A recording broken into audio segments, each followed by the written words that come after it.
we're going to build new ones. It's the most economical option to build new ones. I think that, and I'm not an engineer, my suspicion, having seen some of the work that's happened, is that number will increase. I think for a lot of the homes, and Councillor Glenn and Chief Glenn and others have shown me homes that are obviously in very low spaces where there's not good drainage.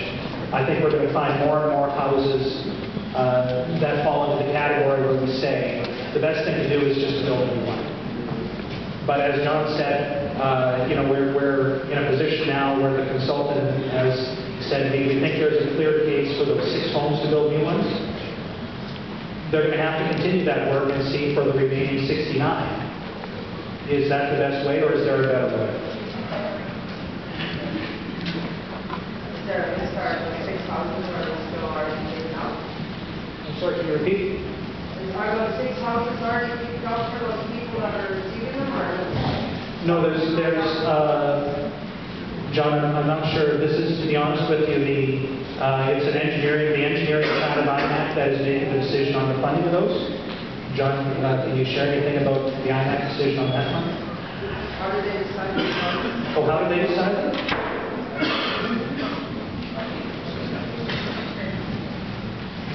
When the 6 homes are going to be started? Yeah.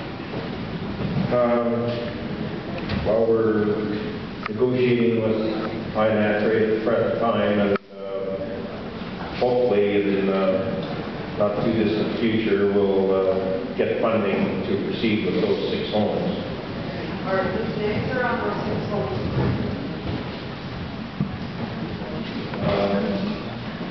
Okay.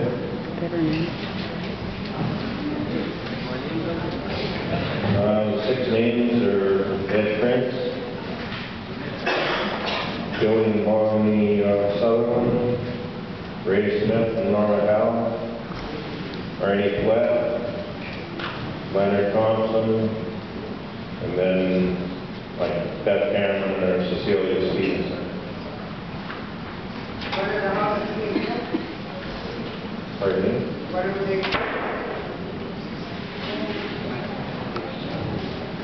Well, this assessment was done, we did 27 homes, and we did an assessment of, broke down and said, well, should we raise the home, do drainage around it, whatever, and these 6 homes were identified as the cost outweighed, building a brand new house.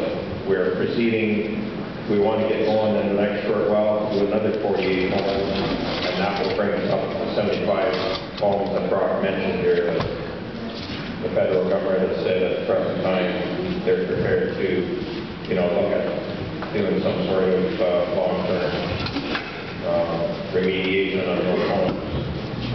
We've also done inspections on 75 homes for the old assessment, and we're hoping to utilize that, in relation with the engineering assessment and condition report, go to the federal government again and say, well, here's another factor of why certain homes should be replaced or, just demolished and moved to a new location. Okay, reason for they bought the house and got out their house. What's the difference between papers and for fiber in the office or fiber papers through by the home that we're down? Pretty simple difference. Breezy Point is in a municipality, and that was a provincial government.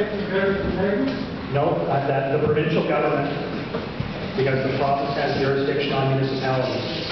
The provincial government took a look at it and said, we're paying to repair these flooded homes at Breezy Point over and over. In the long term, we want to buy out the houses there because we think that's the better option financially for us.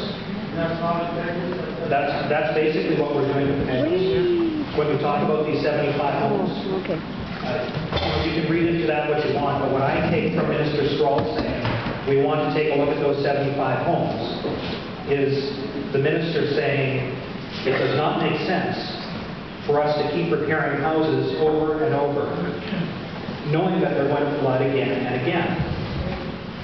And I don't think anybody in the room will disagree with me. It makes no sense for us to keep saying, let's clean up this house this spring, it's going to flood. What's going to happen next spring? It's going to flood again. And the year after that, and the year after that. That's not good. Well, that's what's happening. And last year, Minister Stroll said, doesn't make sense to me. Let's start with the 75 homes that are most vulnerable to flooding. And we'll do what we have to do, whatever's most economical, whether that's building a dike around it, moving it, or just not living it anymore, building a new house.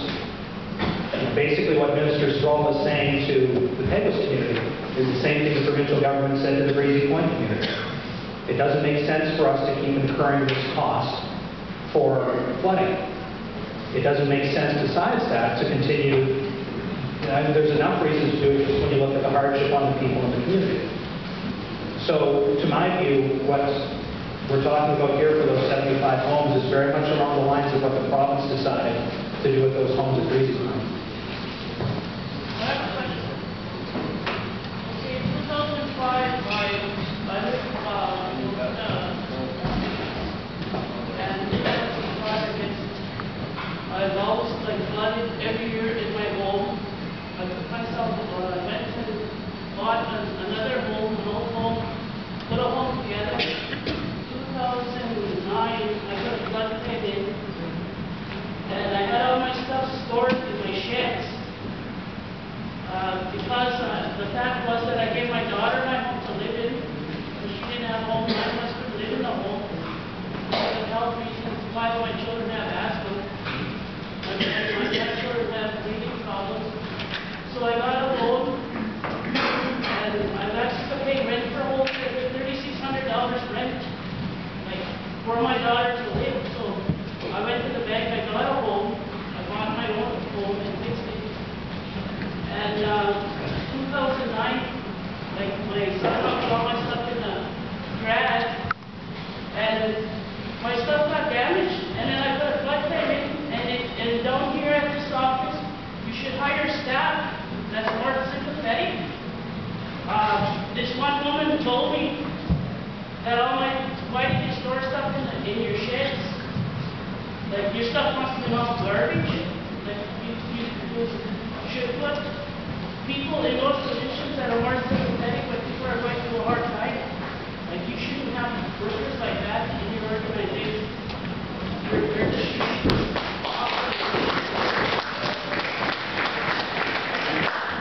And it took me about 3 years to finish off this whole home that I borrowed $40,000 to renovate, move, make a basement. I did everything on my own. I thank Councilor Glenn Cochran, though. He bought me a furnace last year. I lived in my home with no walls for a whole year. Interior walls, no insulation. We set in that house in 2009 like that, with no electricity for a whole year. We had power plants. We tried helping ourselves. Did the best we could out there. People don't know what people go through on this reserve. You should hire better employees in your organization to deal with these people out here that are going through a hard time. I'm very emotional right now. And in the 2009, we finally got into the house, we got interior walls. My husband put the electrical in himself.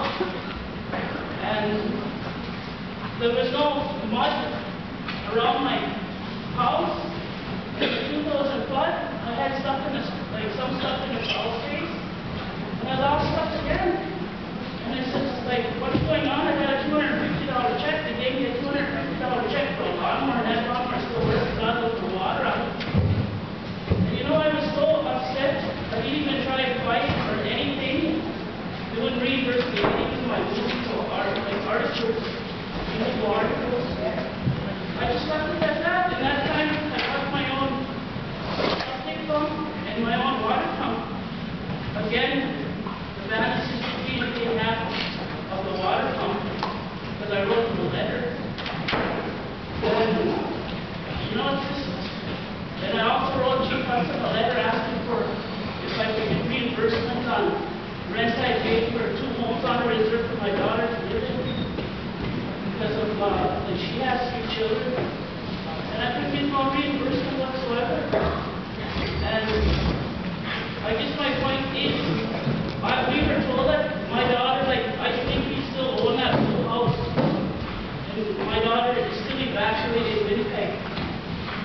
And we were told she was one of the 6 people on that list today, and she's not, her name is not even on there. And that's what we were informed around here, that she was on that list.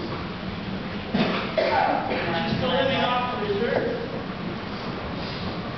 Yeah, Are you well- going to add any more houses, any more names for houses? To your list, or just the 6, or what? What is going on? I'm late getting here, and You know, again, the first point is that when John talks about engineering work that has been completed for those 6 homes, the commitment for Minister Strahl was to provide flood protection for 75. The 75 was smaller. So, you know, I have every expectation that number is going to grow. I would not want to assume that that necessarily means Minister Strahl's commitment means 75 new houses. There might be some houses where the engineering work says, no, it's a better idea to build a dike around it. But, you know, it's flood protection in one form or another. Now, you know, the part about your claim, and you're dealing with the flood center, I'll pass the mic to John to speak to that.